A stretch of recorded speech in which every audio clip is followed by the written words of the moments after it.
자, 반갑습니다. 대장 김상준입니다. 자, 오늘 게스트분을 한 분 모셨는데요. 해당 게스트분은 특이한 케이스가 있습니다. 약 경매한 지 3년 정도가 됐는데요. 3년 전에 290만 원으로 부동산을 낙찰받고 단기로 1000만 원에 팔아서 수익을 만들었습니다. 그리고 3년이 지난 지금 약 100건을 낙찰받은 이력이 있고요. 약 10억 원의 단기 차익을 마련했습니다. 그게 290만 원으로 입찰이 시작된 그 시작점부터 여기까지 올 수 있었다는 거죠. 자, 오늘 게스트분은 경매 노마드라는 우리 게스트분을 모셔서 양질의 정보를 같이 공유해 보도록 하겠습니다. 자, 반갑습니다. 안녕하세요. 네, 반갑습니다. 먼 길 오셨습니다. 네. 네. 자, 우리 간단하게 대장TV 시청자분들에게 네. 소개 한마디만 부탁드리도록 하겠습니다. 저는 묘지 경매를 하고 있고 경매 노마드라는 필명으로 활동하고 있는 도강민이라고 합니다. 경쟁 말고 독점하라의 저자이기도 합니다. 출연하게 돼서 반갑습니다. 290만 원으로 시작해서 낙찰을 받고 현재까지 시세 차익을 만들었던 모든 노하우들을 전체적으로 공개해드리도록 하겠습니다. 그의 내용 중에서 자세한 내용들은 우리 이번에 경쟁하지 말고 독점하라는 책에 모든 노하우가 녹여져 있으니까 해당 책도 많은 관심을 부탁드리도록 하겠습니다. 자, 우선 290만 원으로 낙찰을 받았어요. 네. 혹시 어떤 부동산을 처음에 낙찰을 받았나요? 농지를 받았었고 묘가 있는 농지였습니다. 아, 묘가 있는 농지. 네. 그게 290만 원. 맞습니다. 묘다 보니까 감정값이 유찰이 되었었고 그 점을 노려서 입찰했었습니다. 아, 위치는 어디였어요? 충북 청주였습니다. 충북 청주. 네. 평수는 어느 정도 됐었나요? 지분 평수가. 네, 평수는 제가 지금 기억이 잘 안 나긴 하는데 한 100평 조금 넘었던 걸로 기억하고 있습니다. 아, 100평 정도 넘는데. 네. 근데 그게 290만 원. 맞습니다. 묘가 있으니까 사람들이 입찰을 많이 안 네, 했네. 사람들이 꺼리다 보니까 저에게는 돈이 없었기 때문에 그게 기회로 작용했었습니다. 아, 그러면 그거를 낙찰받고 네. 어떤 전략으로 추구 전략을 잡았길래 그걸 낙찰받을 수 있었나요? 제가 먼저 이제 물건을 검색하고 현장 임장을 갔었는데 묘가 관리가 잘 되어 있다 보니까 지분 물건이었고 다른 공유자에게 팔 수 있지 않을까 이런 생각으로 입찰을 진행했었습니다. 그러면 그 묘의 주인 나머지 지분권자 분에게 네, 최대한 나에 대한 지분을 저렴하게 매도해야겠다. 네 맞습니다. 그리고 묘가 관리가 잘 되고 있으니까 네, 당연히 추구 전략은 명확하겠다. 맞습니다. 라고 생각하고 낙찰 받으신 거네요. 네 맞습니다. 근데 이게 농지라고 했으면 농지층이 나왔나요? 네 나왔습니다. 저도 사실 고민을 했었는데 발급이 돼가지고 잘 해결했던 케이스였습니다. 자, 농지는 법원에서 농지 취득 자격 증명서를 제출해야지만 낙찰에 대해서 인정해 줄 수 있는 범위가 결정됩니다. 그래서 관할 지자체 시군 읍면에다가 미리 문의해서 농지증 발급 여부가 가능한지를 체크하고 입찰하는 게 관건이기도 합니다. 근데 다행히 농지증이 나왔다는 거죠. 그래서 당연히 소유권 이전에는 큰 문제가 되진 않았다. 그리고 낙찰받고 어떻게 하셨어요? 그 다음에 플랜이? 바로 이제 공유자들에게 내용 증명을 발송했었습니다. 아, 나머지 공유자들에게? 네 맞습니다. 그 나머지 공유자들은 어떻게 알고 내용 증명을 보냈죠? 우리가 이제 등기부등본을 봤을 때 이 사람들 주소가 있다 보니까 발송을 했었고 이제 가족들의 어머니가 내용 증명을 수신한 다음에 저에게 연락을 주셨습니다. 등기부등본에 나머지 지분권자의 집 주소지가 전체 다 기재돼 있으니까 맞습니다. 그 집 주소지에다가 내용 증명을 보냈다는 이야기죠. 네 맞습니다. 뭐라고 보냈어요? 내용 증명 안에는? 제가 낙찰을 받았었고 이제 지분권자로서 우리가 뭐 토지 활용해서 이야기를 하자 이런 내용으로 먼저 발송했었습니다. 그래서 피드백이 왔나요? 처음에 채무자가 연락이 왔었습니다. 공유자에게 보냈는데 채무자가 연락이 온 겁니다. 채무처 연락해서. 내가 지금은 사업이 망해서 힘들지만 곧 재기를 하려고 한다. 이 땅을 사겠다. 뭐 시간을 달라 이렇게 말을 하는 겁니다. 처음에 제가 첫 물건이다 보니까 그 말을 순진하게 믿었습니다.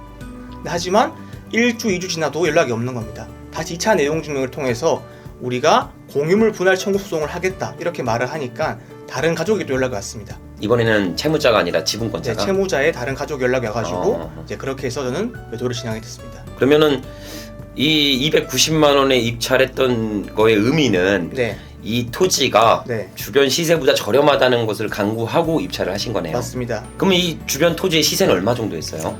제가 봤을 때 묘다 보니까 감정이 저렴하게 되는 케이스였습니다. 주변 시세를 봤을 때 동일한 조건일 때는 1,200만 원 이상의 곳들이었습니다. 1,200만 원 이상의 가치를 가진 토지였는데 네, 묘가 있기 때문에 특수성 때문에 저평가돼서 감정가가 맞습니다. 나왔고 네, 그리고 또 많은 입찰자분들이 묘가 있고 지분 경매다 보니까 수많은 유찰 끝에 네. 290만 원, 네. 단돈 290만 원. 네, 부동산을 사신 거예요. 땅을 사신 거죠. 그리고 나머지 지분권자들에게 합리적으로 풀어나갈 수 있는 내용 증명을 발송을 했고, 네. 거기서 협의를 통해 1,000만 원은 누가 먼저 제시한 거예요? 제가 처음에 시세가 1,200억이기 때문에 그렇게 제시를 해서 가격을 좀 맞춰가면서 1,000만 원에 매도를 하게 됐습니다. 그게 얼마 만에 시간이 걸렸죠? 한 달 조금 넘는 시간이었습니다. 290만 원 투자해서 약 2개월 만에 1,000만 원에 팔았어요. 이것도 첫 경매래요. 처음 네, 경매가 맞습니다. 묘지입니다. 그것도 지분 경매고요. 원래 보통은 첫 경매를 하면 빌라, 아파트, 뭐 이렇게 소액짜리 집합 건물들을 입찰을 준비하시는데 우리 경매 노마드님은 묘지를, 그것도 지분 경매를 290만 원에 입찰했습니다. 네. 이걸 어떻게 할 생각을 하셨죠? 이거 어디 학원이나 뭐 이렇게 좀 다니셨어요? 경매를 배우셨나요? 경매 공부는 했었는데 저도 남들과 똑같이 주거용 경매를 공부했습니다. 거기 시작을 했는데 저에겐 입찰 보증조차도 없었기 때문에 근데 뭔가 공부를 많이 하고 나중에 도움이 되겠지 싶었지만 뭔가 지금 무언가를 만들기 위해서는 턱없이 돈이 부족하더라고요. 약간 억울함과 간절함의 하모니로 물건이 저렴한 걸 찾다 보니까 뭐 시골 땅, 묘가 나오는 겁니다. 남들은 묘를 하지 말라고 하는데 반대로 이걸 받아 수익을 내면 어떨까 이런 생각으로 입찰을 진행하게 됐습니다. 그렇게 해서 소액으로 할 수 있는 게 뭐가 없나 찾아보니까 맞습니다. 남들이 꺼려하는 네. 이런 특수 물건을 보고 나서 근데 이게 합리적으로 안 될 이유가 없잖아요. 그죠? 맞습니다. 생각해보면 가서 보면 묘가 잘 관리돼 있고 비석도 돼 있고 네. 지분이고 시세보다 저렴한데 맞습니다. 내가 낙찰받고 그분들에게 시세보다 저렴하게 공급할 수만 있다면 네. 충분히 협의점을 만들 수 있다. 맞습니다. 이런 확신을 가지고 투자를 네. 진행한 겁니다. 맞습니다. 그래서 좋은 결과가 나왔죠. 그렇게 입찰을 쭉 진행하면서 100건 정도 입찰을 받았는데 네. 이 중에 그 묘지를 투자한 거는 퍼센테이지가 몇 프로 정도 돼요? 지금 말씀드린 수치가 다 묘지입니다. 그러면 대한민국에 있는 묘지는 다 낙찰받았다고 보면 이 사실 정도네요. 그렇지 않습니다. 근데 제가 모든 묘를 다 보고 있지만 제 몸이 하나다 보니까 모든 묘를 소화할 수는 없습니다. 와, 대단하다. 네. 묘지만 말씀 주신 거래요. 묘지만 100건 이상을 입찰하고 낙찰받아서 수익을 연결시켰다고 네. 합니다. 그 수익 금액이 무려 대단하십니다. 이 나이가 그렇게 많지 않으세요. 아직 20대입니다. 이번 연도만 지나면 이제 앞자리가 바뀌긴 하지만 억울하긴 억울하긴 하지만 네. 20대분이세요. 야, 그러면 왜 이렇게 젊은 나이에 네. 이렇게 악착같이 투자를 해서 돈을 벌려고 했던 계기가 있었나요? 제 이야기를 말씀드려야 될 것 같은데 전 남들보다 일찍 가정을 꾸렸습니다. 22살에 아이 아빠가 되었고 가장으로서 뭔가 노력을 해야 됐고 근데 제가 경매하기 전에 도축장에서 일을 했었습니다. 그 당시 월급이 160만 원이었는데 뭔가 가족들을 부족하지 않게 해줄 여유조차도 없었습니다. 이렇게 살다가는 삶이 답이 없을 것 같았고 우리나라에서 흔히 부동산은 불패신화라는 말이 통용되다 보니까 뭔가 내가 계층을 사다리를 넘으려면 부동산을 공부를 해야 되겠다. 자연스레 경매에 관심이 가더라고요.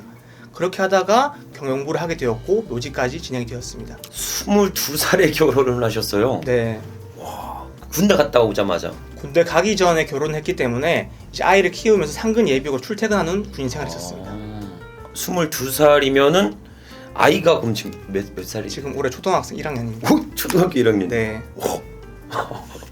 어유 거의 아빠가 완전 젊어갖고 네. 말이 잘 통할 것 같아요. 네. 그죠? 첫째 한 명밖에. 네, 외동입니다. 외동딸. 딸이에요. 아들입니다. 아들. 네. 야, 이러니까 내가 젊은 나이에 지켜야 될 가족들이 생기고 맞습니다. 내가 이 지키고자 하는 가족들에게 어떻게 하면 행복을 하게 해줄 수 있을까? 네. 어떻게 하면 빠르게 경제적 자유를 만들 수 있을까라는 것을 가장의 입장에 생각하다 보니까 부동산이고 근데 부동산 너무 하고 싶은데 돈이 없으니까 네. 경매라는 특성이 있는 채널을 확인했고 맞습니다. 근데 경매에서들도 너무 비싸. 그러니까 좀 더 저렴하게 할 수 있는 게 뭘까라고 하다 보니까 이 묘지 투자까지도 진행을 했던 케이스라고 보여집니다. 네. 오히려 그렇게 살아왔던 환경이 좀 더 열악했던 환경들이 네. 오히려 지금 자리를 만들 수 있는 원동력이 될 수 있겠네요. 맞습니다. 그런 간절함이 없었으면 사실 실행을 못했을 것 같습니다. 그러면은 그 사이에 이제 거의 독학식으로 경매를 하신 거예요? 네, 맞습니다. 사실 이제 우리가 경매 공부를 많이 하지만 그 공부하는 시간보다 내 물건을 받았을 때 사실 더 많은 걸 배울 수 있다고 저는 생각을 합니다. 낙찰을 받고 첫 물건을 해결하면서 이게 실전 이런 거구나. 그때부터 많이 좀 더 실력이 늘었던 것 같습니다. 그럼 각종 뭐 유튜브나 인터넷이나 이런 정보들을 서치하면서 맞습니다. 공부를 근데 그 당시 하고. 유튜브가 활성화되기 전이었기 때문에 뭐 네이버 블로그 같은 걸 좀 많이 찾아봤던 것 같습니다. 아 블로그도 많이 보고 네, 대장 TV도 많이 보고 네, 저는 정말 애청자입니다. 애청자입니다. 네, 딱 이제 핸드폰 열어봤는데 구독 안 눌려 있고 저도 이제 구독 누르겠습니다. 네. 유튜브도 하고 계셔서 네. 유튜브 채널 어떻게 되시죠? 경매 노마드라는 채널을 운영하고 있습니다. 경매 노마드라는 채널을 통해 각종 소액 투자를 전문적으로 강의를 또 하고 있으니까 많은 참고를 부탁드리도록 하겠습니다. 자, 그러면 우리 묘지 투자에서 사람들이 우리 시청자분들이 네. 가장 궁금해할 것 같고 저도 궁금해하는 부분들을 오늘 한번 낱낱이 여쭤보도록 하겠습니다. 네.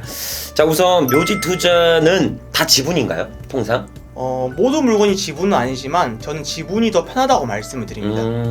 지분이. 왜냐하면 단독 소유의 경우에는 채무자 땅이 나오는 케이스입니다. 하지만 지분의 경우에는 등기부등본을 보았을 때 다른 가족들을 알 수가 있으니까 더 편리한 이점이 있습니다. 아, 그러면 경락대출은 안 나오네요. 맞습니다. 왜냐하면 대출업체에서는 이 담보 가치를 보는데 묘는 하자다 보니까 대출이 어렵다고 생각하시면 됩니다.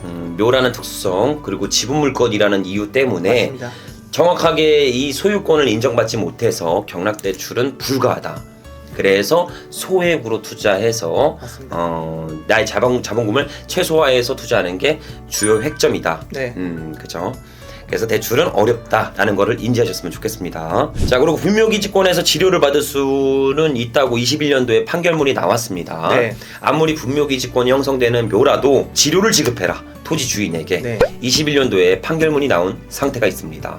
그래서 지료를 받을 수 있는데 이 지료라는 것은 적절한 금액을 어느 정도로 선정하면 좋은지. 제 경우에는 보통 감정가 대비 월 1% 정도로 산정을 합니다. 그러면은 10%네요? 연으로 따지면 12% 연으로 정도 따지면 되는데 12%네네. 결국 이제 판사님이 지료 감정을 시키지만 저는 그렇죠. 청구할 때는 월 1% 정도로 책정을 하고 있습니다. 해서 측정해서 이거 지료를 좀 달라. 맞습니다. 내 지분에 대해 해당해서. 네, 맞습니다. 그러면 보통 그렇다고 임대료를 지급하시는 나머지 지분권자는 대부분 없죠? 맞습니다. 그 전에 보통 이제 해결이 되기 때문에 그렇죠. 지료 청구까지는 가지 않는 편입니다. 그렇죠. 우선 1차적으로 협상을 해야 되는 거니까 네. 어떻게 할 거냐, 내가 이 지분권이 이 정도 소유하고 있는데 어떻게 소유했으면 좋겠냐, 이렇게 협상하다 보면 이 지료 청구는 어떤 경우냐면 어쩌라고 배째? 네. 뭐 어쩌라고 나보고 못해, 안 줘, 못 줘, 네. 안 사, 사지 않을 거야, 이렇게 나왔을 때 그래 그럼 알겠어, 그럼 나 지료 청구 소송할게. 부당이득금 반환 청구 소송을 통해 상대방의 지분에게도 가압류도 설정할 수 있고, 맞습니다. 경매도 진행할 수가 있습니다. 이 경우 때 지료 청구 소송까지 진행한다. 네. 그거는 월 1% 감정가에 연으로 보면 한 12% 정도 되겠죠. 네. 이 정도로 청구를 한다. 네. 라고 보고 계시고 있습니다. 만약에 묘를 갔는데 자풀이 무성하게 쌓여 있고, 네. 이게 묘인지 아닌지 구별을 하지도 못할 정도로 너무 관리가 안 돼 있어. 네. 이럴 때는 어떻게 해요? 그런 것들은 사실 무연고 묘지일 가능성이 크기 때문에 우리가 입찰을 했을 때 패스해야 됩니다. 왜냐하면 빌라를 임장 갔을 때 뭐 창문이 깨져 있다, 외벽에 뭐 크랙이 있다, 다 패스를 하지 않습니까? 그런 것처럼 묘도 현장 갔을 때 관리가 안 될 것들은 우리가 리스크를 줄이기 위해서 피하는 겁니다. 즉 관리가 안 됐고 무용고 묘라는 거는 소유자를 찾을 수 없다는 것이고, 네. 비록 찾았다고 하더라도 그분들과의 협상이 원활하지 않다는 거죠. 맞습니다. 묘에 대해 애착이 없다고 생각하시면 될 것 같습니다. 그렇죠. 네. 그러니까 묘를 관리하지 않으니까 당연히 내가 뭘 얘기를 해도 듣질 않겠죠. 알아서 하라라고 나오고 그렇죠. 네. 이렇게 하니까 나는 자꾸 소송도 길어질 것이고 나한테 불리한 이점이 될 수 네, 있으니까 맞습니다. 충분히 사용 수익화를 하고 있고, 네. 조상들의 묘를 잘 관리하고 있는 묘지를 투자를 공략해야 된다. 네, 맞습니다. 라는 게 핵심적인 거네요. 네. 자, 그럼 수많은 묘지 중에 네. 돈 되는 묘, 네. 돈 되지 않는 묘를 선별하는 방법이 있나요? 일단은 현장 임장은 무조건적으로 가셔야 된다고 생각합니다. 갔을 때 관리 상태로 볼 수 있고, 현장 갔을 때 묘가 4기 이상인 것들이 좋습니다. 자, 왜냐하면 사람들이 경매 낙찰 받는 것들을 보면 묘가 1기, 뭐 2기 있는 것들과 4기 있는 걸 비교했을 때 한두 기를 더 비싸게 가져갑니다. 왜냐하면 사람들 생각이 묘를 처리하기가 기수가 적은 게 쉽겠지라고 생각하는 겁니다. 근데 한두 기는 보통 부모님 묘이기 때문에 협상하는 분들 형제들밖에 없습니다. 4기로 넘어가게 되면 최소 2집 이상이 모이게 되거든요.